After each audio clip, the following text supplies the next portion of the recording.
Okay, very good. Well, thank you, Derek, and thank you, CSA, for having me. Hello to everybody out there. Kudos for powering through this. It's been a great session. I've been in a lot of these as well in the background. My name is Brian Van Vliet. I am currently the North American Commercial Manager for Rockwell's Network and Cybersecurity Services Division, what's now called Secure OT. We'll talk about that. But what I do in my role currently is I act as a liaison between our clients and our organization, the actual users of our controls and automation equipment, probably many of you on this call here. And I help my team establish and refine and help clients at the end of the day augment their cybersecurity programs. So we'll talk about what we mean when we say the word cyber programs and what a true cyber program in our experience looks like. But again, that all of that practice leads me to working very closely with both the control side of the house. Of course, we're an OT organization ourselves of over a century of experience in that space. But also we blend it with a deep cyber practice that's been put together really over the last 30 years here. And so a lot of what I do, much like this, is disseminate information and feedback across the industry. And so even following today, I'm happy to continue that effort with anyone who's interested. But what I'd like to do with our time here is just share some of the learnings and perspectives as it relates to cyber program development, pull from some regulatory history, and we'll go from there with the time that we have. Okay, so just as a general outline, we'll start by setting the stage with a basis of regulation, not the sexiest topic for sure, but there's some pros and cons to understanding how we got to where we got to today, and that'll have to be a brief conversation because it in itself can be quite long. But from there, we'll take a look at you as an industrial asset owner or an integrator or an advisor, whatever role you play in the operational space. Take a look at what choice you get to face in terms of how you react to not only regulations, but also the security risk you may or may not face. And then finally, we'll get into some best practices and take a look at some use cases for the clients that we see getting it right and some real awesome successes out there. So with that, let's just dive in and we'll get to a very brief history again of the OT regulatory landscape. Really just want to call out a few milestone moments here. And for starters, if you'll allow me to rewind the clock, over 20 years now, NERC-CIP was really one of the first regulatory environments to formally enforce IT security practices into OT environments. And that was specific to North America. The focus at that time, and still is in many ways, was the availability of our grid, recognizing how fragile it is. But I think what's important about NERC-CIP is that its inception was not cyber security for the sake of cyber security. It was about operations and availability and making sure that, again, our grid stayed available. Just exactly how we should be thinking about security and operations today, doing it for the sake of availability, not for the sake of cybersecurity or for tooling or for anything else. But a lot of great guidance came from this framework from NERC-CIP, and much of what we know today about security guidance and frameworks and regulations, again, came from these early days, NERC-CIP being one good example. Side note, and interestingly, we still work with companies on their security maturity and utility companies who were working on NERC-CIP compliance 20 years ago, which I think just lends itself to the fact that we don't ever truly get to say, we're secure, we're done. It's not a reason to not begin the journey either, but I just find it fascinating that over 2 decades later, we're still seeing companies who are wrestling with what it means to truly have a cybersecurity program and what it means to evolve those programs. I'll share an example in just a moment of one company specifically, actually in a negative light, how they weren't able to evolve, but we'll get there. For this next one, fast forward effectively to today, we've got the EU Cyber Resiliency Act that many of you are likely familiar with, especially if you're overseas in Europe. But this was proposed in 2024. It's just now taking effect here later this year and into the next year. But what's novel about CRA is that it's taking long-standing guidance, like I said, 20 years worth of guidance here. Historically, it's been for critical infrastructure, and it's applying it across all industries in Europe specifically. And we're finding that manufacturers and different industries are having to catch up quickly. And who are behind the ball. There's also significance in it in that, from my perspective, it's more than any other regulation. It's shifted the responsibility of cybersecurity from the asset owner exclusively to earlier in the supply chain to machine builders and integrators and providers and the like. It doesn't remove the onus from the asset owners by any means, but but it's given recognition that security is everybody's responsibility in the supply chain. And so that's really key. So if you're not familiar with CRA or you're not actively working on aligning to the regulation itself, I'll just note that really the key tenets, as far as we see it, and the ones that are giving manufacturers troubles are that, one, cyber risks need to be explicitly documented.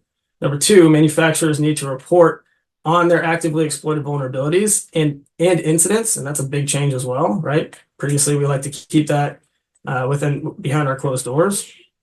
And third, responsible parties need to show clear plans for handling their vulnerabilities and managing their security updates, right? So this is posing a problem for manufacturers because it's proving difficult to get a very complete, comprehensive view of risk across an entire organization, let alone in one single plant location or instance.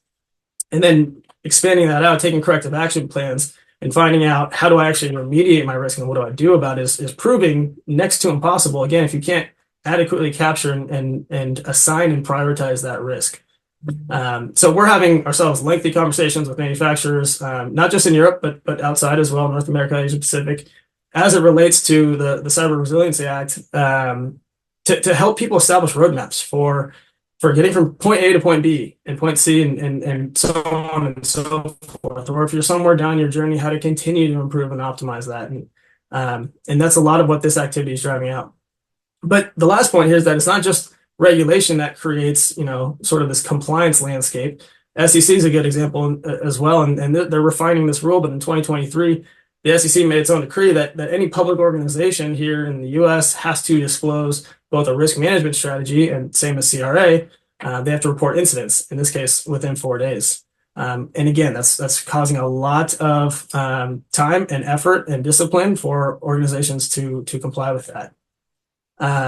But this is just 3 examples here. And what we're seeing is more pop up every single year. We've got TSA pipeline directives and critical infrastructure directives, and there's industry specific directives. Insurance is coming out with requirements and sets, and it's all just creating a sort of a very convoluted environment of what guidance do I follow and where. Certainly, if you have a regulatory body, that's the first place to start. But if you look across manufacturing, we don't always have a regulatory body, and so we exist to help manufacturers figure out, again, their cyber program and roadmap and aligning it to standards. And in our experience, when you go down this path and start this journey, this is probably one of the best analogies that can be used. Just talking about compliance efforts and manufacturers' thoughts on the regulatory landscape. You go about your tasks, you identify tasks, you take care of one, and then another pops up, and you're remediating and you're moving forward step by step by step. But it all just sort of feels like a game of whack-a-mole. And as soon as one thing is taken care of, the next one pops up, and over time, what we're seeing is sort of the board gets more complex, and there's more gaps to cover, and much like the game of whack-a-mole, eventually you run out of time. And so the comparison here is that if you're looking at security strictly from a compliance standpoint, you might be seeing it like this: a single task or a series of consecutive tasks that you need to take care of. But in reality, we propose that you should think about it as sort of a culmination of all the tasks and addressing your total risk from what, again, we call a programmatic standpoint. So simply, chasing next task and task after task, just because pressure's mounting on you from external bodies or from internally as well. That is just sort of an uninformed view of risk, I guess, as we'd call it. And what we are proposing is more of a systemic view of risk and systemic change. And I'll define that here for you. Before we get into sort of the best-in-class programmatic approach, I do just want to share a couple of real-life examples where this sort of activity, what we call checkbox compliance, has fallen short and gotten different organizations into some trouble. And typically, we've seen it from organizations. You attend conferences, and there's sort of 2 camps of individuals. We tend to hear it from those who say this type of activity, right? I don't have risk, or I can stay air-gapped. I can unplug my system at any time. I can get offline safely within a matter of minutes. And I think we all just recognize that at this point in time, that's a legacy mindset. And there's the old camp of thinking that, I need to meet minimum requirements to check that security box and move on. And then there's those thinking about driving systemic cultural change. And again, just as a couple examples, in this case, back to the NERC SIP example, again, almost 20 years after NERC SIP, a power utility in 2019 was actually fined $10 million by the regulatory body for effectively negligence in their security program. You can see here that they quote said a lack of managerial oversight, process deficiencies, inadequate training, and lack of internal controls. A $10 million fine is significant. They weren't even compromised by an incident. And that to me is sort of the extreme end of regulation. And I don't see other regulatory bodies maybe going that significant or severe, but clearly they were driving a point in this instance. So whether you're beholden to this specific body or not, I think what we also see is that negligence carries a heavy toll either way, right? Because in another example, we've got a global producer here who took their production down because a ransomware gang compromised them. And stop me if you've heard this story before, right? But they had gaps in their security strategy, and they were bringing new technologies online year after year without fully considering, the need for secure connectivity. In this case, their AMRs or autonomous vehicles in their plant were impacted. But what we tend to find is that bad actors don't even need to access your OT assets. In many cases, companies are actually quick to shut down their own operations on the plant floor because if you detect an intrusion in your carpeted space and you know that you can't confidently keep a bad actor out of your OT, well, that's just as bad. And so we could, I'm sure we could cite a couple hundred more examples between these two incidents alone. But at the end of the day, again, this mentality of passivity or checkbox activity is not inherently addressing the growing risk that we face, or maybe not even the risk we face today, the risk we will face in a year, 2 years, and so on. And so you want to stay ahead of it. Again, proactivity is sort of the theme here. And really, truly, at the end of the day, again, you don't want to be the one called publicly that you had systemic failures across all your practices. So a couple of the negative stories to attend to there, but important. But I think what's more important is the key learnings that we take away and that we take from, again, a long history of companies, organizations that have been doing this for some time. As the rest of industry catches up and gets online, there's those two choices we talked about: treat it as a task and put it behind us, or treat it as a culture and a program and embedded in our day-to-day operations. What we say is that either way, contextual data is king, and that's not only in getting your program up and off the ground, but keeping it fresh and adaptable, and again, staying alert to what's next and how to stay ahead of the trends. Everyone's probably heard that activity shouldn't be mistaken for progress, and very much in the same way, more data does not inherently mean higher security maturity. And I think that's a misnomer out there in the industry, that I just need to pile on more tools, I need to pile on more data, get more visibility, get more insights, and that will inherently lead to higher security maturity. When in reality, what it is at the end of the day that brings that higher maturity is contextual data, right? Contextual data brings better insights, which brings better or tells you prescriptive action, what to actually do, the remediative action in your environment. And that at the end of the day is how you show return on security investment. Because really, at the end of the day, we're all just trying to justify why we spend on security in the first place. And if we're not showing return on our security investment, we're not showing remediation, then we're just, again, doing cybersecurity for the sake of doing cybersecurity. So context. We'll talk about what that means, but really we want to tie asset data, foundational baseline data, to our business outcomes at the end of the day. Our availability, our reliability, our uptime, so on and so forth. And then I think this is important here. A programmatic approach not only ensures compliance, it enables a culture of safe, highly predictable operations that can adapt to ever-changing threat landscapes. And we'll see that theme showing up here. Okay, so with that, the stage is set. I've used the term program already, and so let's define what we mean by that. Really, it's an always-on mentality or operating model. It's felt across an organization. It's not just owned by a single owner or even a subset of owners. And if we consider maturity as a journey over time, we like to categorize different programs in these 4 boxes here. So the first is, the basic premise. My cybersecurity program is protecting my assets from electronic harm.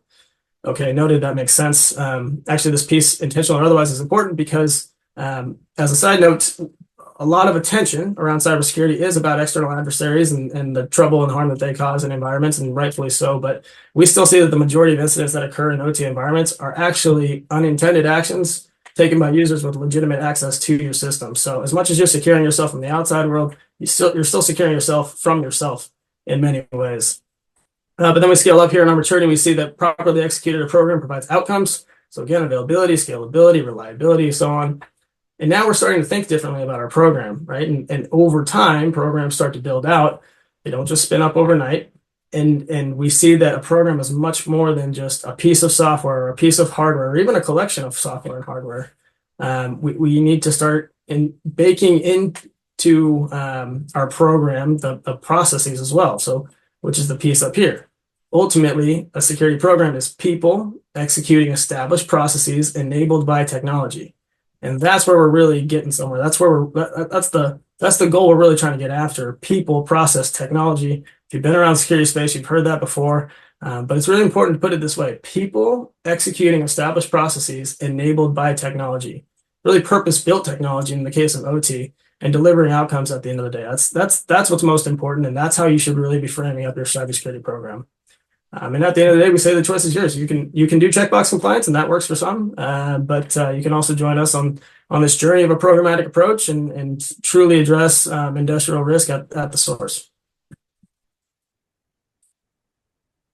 Okay, so to take this one layer deeper, let's take a look at a traditional approach to how OT traditionally does risk management. This here is called the patch urgency decision tree. It's from IEC 62443, and at a high level, it's showing that we try our best not only not to patch, but incur any downtime in the OT environment. So what it's saying here is if we're alerted to a vulnerability or an available patch, but there's a workaround available, and who doesn't love our workarounds? Or operational needs just outweigh the perceived risk at this time. Well, we're going to find a way to ignore that and continue with status quo for the sake of operations. And that inherently in itself is not a bad statement out of the box. But the trick and the nuance here, and where this gets challenging, is understanding the risk factors that are at play in your environment. So understanding impact, exposure, deployment constraints, difficulty versus simplicity of any given task, and ultimately the impact to your bottom line at the end of the day. That's how we're justifying security. And this is the piece that we want to focus in on when it comes to establishing a program, because again, it's not security for the sake of security. This is the science and the art of this whole process. But those who master it not only benefit from, of course, lower overall total security risk, lower chance that the CISO calls you in the middle of the night and says, "Hey, do we need an emergency out-of-band patch because I just got an email notification about a highly rated vulnerability."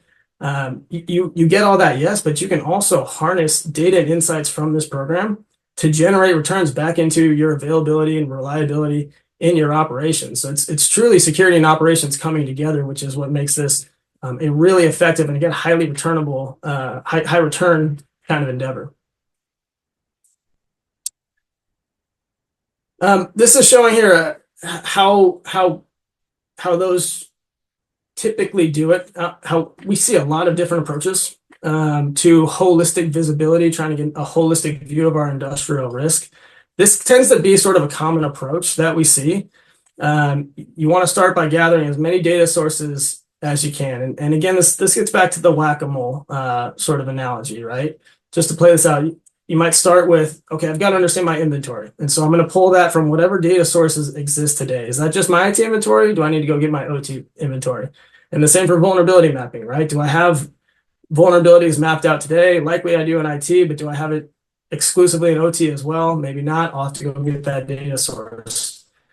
Okay, now I need to document asset impact and criticality, but does that even exist? Is that documented? Does that just reside as tribal knowledge in the minds of my senior operators? I'll have to go find that out. I need to know patch statuses. Are we doing patches? Do we have patch scheduling?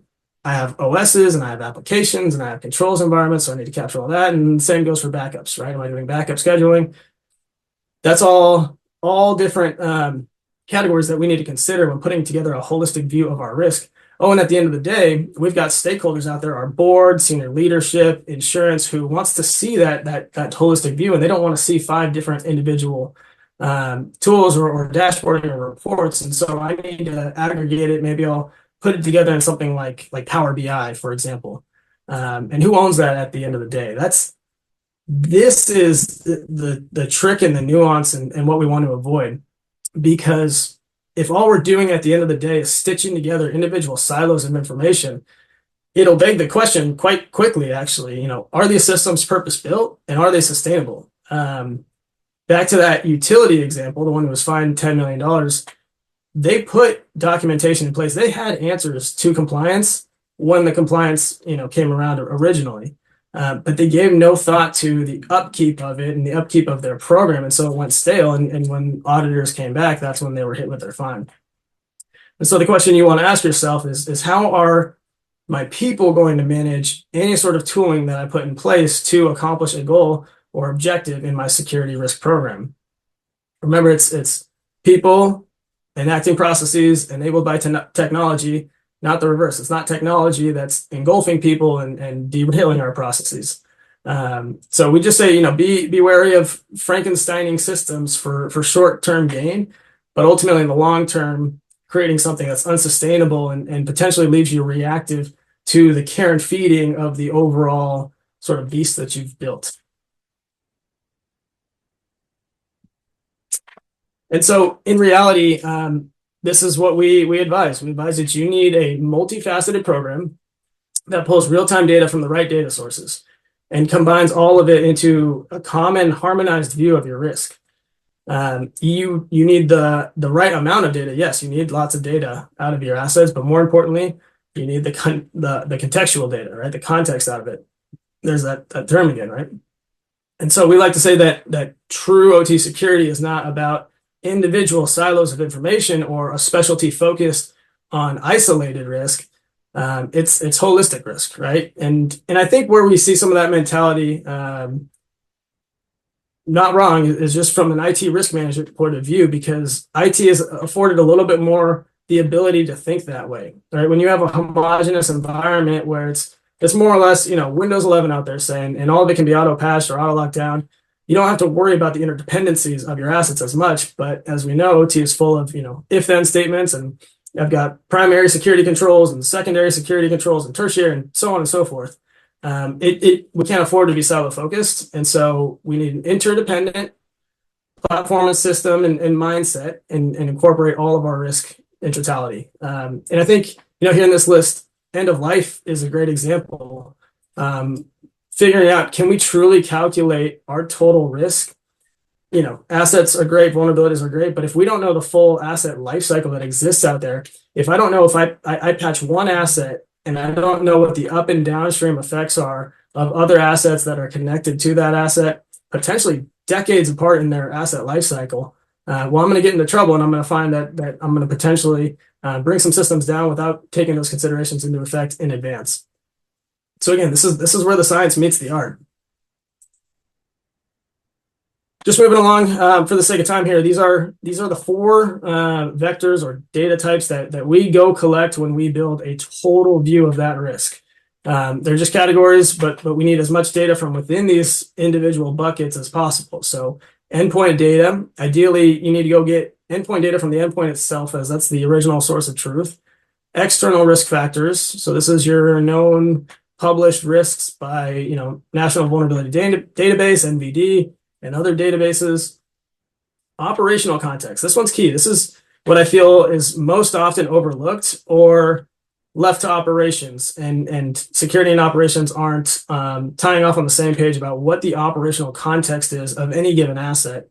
And then finally, compensating controls, because we know that not everything needs to be patched, and more specifically in OT, not everything can be patched, again, to that lifecycle point.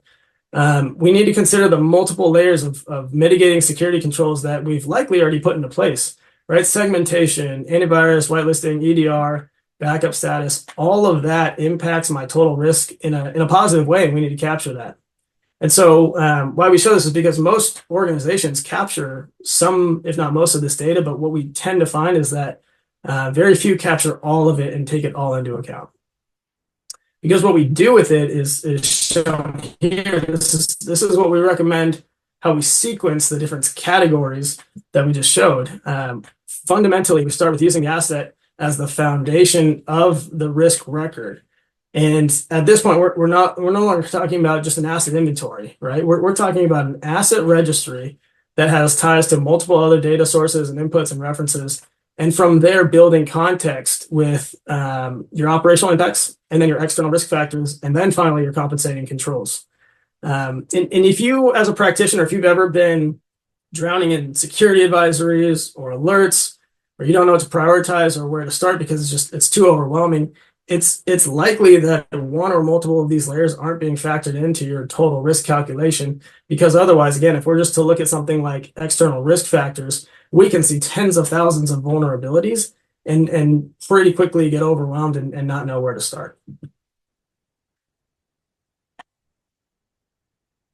So speaking of risk calculations, this is our approach. This is how we approach risk categorization. After we get the baseline of the risk categories that I outlined, we start doing some weighting process, and we don't treat every risk factor the same. We assign risk factors and weightings based upon our local knowledge. So we take into account that tribal knowledge, that local facility knowledge of the assets. And we pull from a list of over 50 individual risk factors and indicators that impact a total risk score. Now, we don't use all 50 at the same time. We usually use somewhere between 5 and 10, but we pick and choose the ones that fit our specific risk tolerability the most at a given site. And then we apply weighted scoring, which allows us to do this process of prioritizing and deprioritizing certain measures that we have taken into account. And that gives us an exposure calculation that's highly tailored to the reality of a given facility. So, for example, in one case, end of life status can be of the utmost importance because maybe that asset can't be sourced immediately and it's end of life, and that asset specifically can cause direct downtime to our process. But in other instances and other facilities and sites, it's not as important because we've put multiple protective layers of security controls in place. And instead, we want to prioritize, what if I see several critical vulnerabilities or alerts all registering at the same time? That kind of activity is how we adjust the weighting, which again, at the end of the day, gives a highly, highly tailored risk score for each and every site. And so once we take the different data sources, ingest them, and weight with our risk factors, then we calculate a total risk score, which is being shown here in this process at the top of the slide here with the 6 boxes. So in practice, it'll look something like this. You identify an obsolete operating system, and that would be input as an asset type. And it's got a significant impact to OT because maybe it's a safety system. And so that would be our criticality component. And it's got high associated risk from external sources, vulnerabilities, patches, whatever it might be that exists out there. That's your risk components. You combine all of those data sets, and that gives you a total risk or raw unmitigated score of that asset. And then, like I just said, we just lower the risk of that score. If other controls are present, you've got physical logical segmentation, you've got secure mode access in place, and that will give us a final score that pulls all indicators, good or bad, for each and every single asset. It's a highly, again, contextualized view. And based upon that contextualized view, we then assign actions or urgency based upon the scoring of it. So if we have assets with critical scores of, say, 76 to 100, we designate acting on that risk quickly. Others that are high, we can take a bit more time, and so on and so forth. But this is the crux. This is where we start to move from identification to action. And we're not just drowning practitioners in data and tasks. We give them a very actionable list of tasks that once you take them, you actually create a feedback loop right back into your risk scoring system for the next priority to focus on. And it just feeds itself. And this is what becomes a living and breathing program here. And so out of that process, what you're left with is an output, is a set of clear guidance around the actions that you should be taking and their associated outcomes. So again, an example, you can see a glaring need for system hardening and emergency software updates, patches, and regulatory reporting. Okay. Once you've put a plan in motion to resolve the immediate needs there, you can focus on your backup status and integrity, user management, network security, business continuity planning, right? And then you would move on. And finally, you'd say, okay, I've got obsolescence that's showing as a moderate risk. But before this too much time extends and this becomes a critical risk, I'm going to put a capital funding process in place to get ahead of it. And you can just start to work through your risks systematically because you understand prioritization better. And as you're moving through this list, you're continually updating your risk scoring down to the asset level, which creates better visibility, gives you more insights, so on and so forth. Again, this is people executing processes enabled by technology. Just a couple more points, and then we'll wrap it all up here. But that entire methodology we just showed was that's our asset first approach to identifying and acting on risk. And this is where we start to see real risk informed operations, right? Not risk reactive operations. But of course, for most organizations, it scales way beyond a given asset, a set of assets, single site. You have to capture all of these insights across tens of thousands of assets in your enterprise. And we do just that. We help companies with that. We build multi-dimensional models that account for this exact approach at all sites collectively at the same time.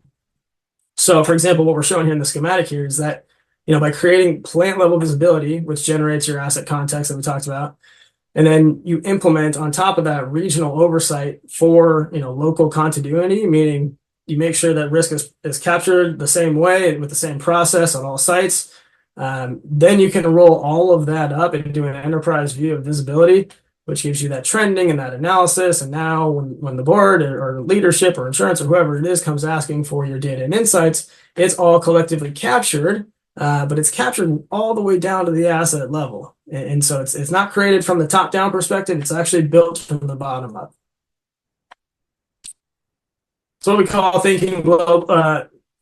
acting globally, but thinking locally, right? Same as you would do for a single site, right? Taking your assets, prioritizing risk, generating corrective action plans. You can do it on a global scale as well. And this is how we drive standards across organizations. And again, create a harmonized approach to security operations. I think the other aspect here is that if you build this correctly, thinking back to, stitching multiple tool sets and platforms together versus creating this from the get-go as a harmonized process and platform, you'll actually find that you can gain significant efficiency in the process. You can create this one time locally, and you can reuse it across your different locations. And in that sense, you'll really start to feel the sense of scale that you can get out of, again, a programmatic approach. We actually did just that. So for a use case to share with you here, we worked with a global pharmaceutical company, and they actually came back to us and told us that they had a 70% reduction in their risk program. And you said, what does that mean, right? Well, what they had was full-time equivalents previously dedicated to remediation activities, essentially an individual or multiple individuals who were identifying vulnerabilities, identifying remediation actions, going out and carrying those out. That was a full-time 40-hour-a-week job. And what they were able to do by generating the right insights from an asset perspective is they were able to assign those tasks to existing individuals, either on the security or operations teams. And effectively, they could start this activity Monday morning and be done by lunch on Tuesday. Of course, it wasn't that specific, but that's the example they gave us. And for the balance of the week, they could get back to the other tasks and role requirements that they had on hand. And so significant gains can be had and felt by taking a programmatic approach. It doesn't just have to be, okay, now I have to go assign an owner to upkeep a system or multiple owners and very labor intensive. Okay, I know we're getting a little tight on time here, so I just want to share one more use case with you to give you hope on your programmatic journey, and then we'll wrap it up with a summary here. But with this case, we worked with a global food and beverage manufacturer. Funny enough, they thought they had 4,000 assets in their OT environment, but they knew they were entirely reactive when it came to patching and security event data. And more than anything, they were, again, drowning in vulnerability alerts. On top of that, they were getting pressure from their board, from their insurance. They didn't have the centralized reporting to be able to deliver to either of those parties. And so they brought us in, and we did this exact process that we talked about, building out risk scoring and funneling it up into centralized reporting. We took risk factors and weighting into account and controls and all of that, right? And so where they stand today is that they now have real-time line of sight into 20,000 assets. we saw they didn't even have a quarter of the assets identified that they thought they had in their environment. And not only can they see those assets, they've got a risk score built out for every single one. They can see down to the granular level what exists where and the risk associated. And that again is quantified risk reduction. They actually can show their board ROI metrics in reduction or reducing their risk across their sites, across their assets. So this to me is just a significant example of moving from reactive security programs to proactive, getting ahead of your prevention activities, getting ahead of obsolescence planning. They themselves went and did a multi-year capital planning exercise for asset modernization. Again, had nothing to do with cybersecurity, but they just recognized their end of life status and what a risk that posed as well. And so they were able to get ahead of that. And they're a great use case. They love talking at conferences. They love talking to others in the industry. So if you ever need to talk to someone about an in-person real life journey, this is what they went through. But again, people executing processes enabled by technology, they bought into that, and they're well ahead on their security program. Okay, final slide here. Just as we close out, I just want to say thank you for the time and a few points to summarize with you. First and foremost, when it comes to a cybersecurity program, data, specifically contextual data, is foundational, and you need to be driving more and more context into your asset management and risk management plans. It's got to be purpose built for your environment. We shouldn't be looking to create a patchwork of tools or traditional tool sets to drive this out. I understand that we want to capitalize on tools that have been invested in, but you really need to take a step back and understand, is what I have fit for the challenge that I need to address? And once you answer that question, you'll be well on your way to understanding, exactly how to carry out your cybersecurity program. And then, at the end of the day, I don't know if many do, but you can't wait for regulation to catch up to have you drive change. And if you do, you're likely lacking in other areas as well. But it's no secret that regulation will always lag cutting edge innovation. In this space specifically, they will always lag the threat of bad actors. But we are seeing regulation increase in time, and it will raise the total level of industry sort of awareness and preparedness. But again, we advocate for those who are getting it right. They're not just interested in the check the box activity. They're using security itself as an insurance policy on their productivity and their uptime. And in doing so, they not only lower their total threat exposure, but they stay adaptable to future threats, to future business challenges, to future risk. And so with some of the companies we've seen do it, if they can do it, you can certainly do it. And again, we'd love to talk more after this with any questions, and I'll open it up. But thank you so much for your time, for your attention, and happy to help.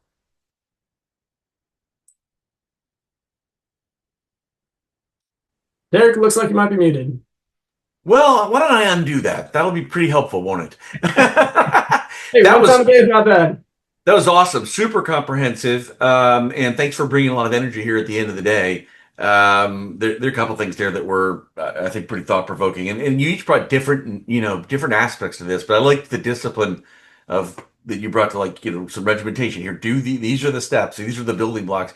Because I think what we hear people, with all the chaos, what do I do? Just Right. get down to basics and start going through the steps. So I love it. Yep. You do have some questions, and we got 10 minutes. You want to do some? Let's do it. Okay.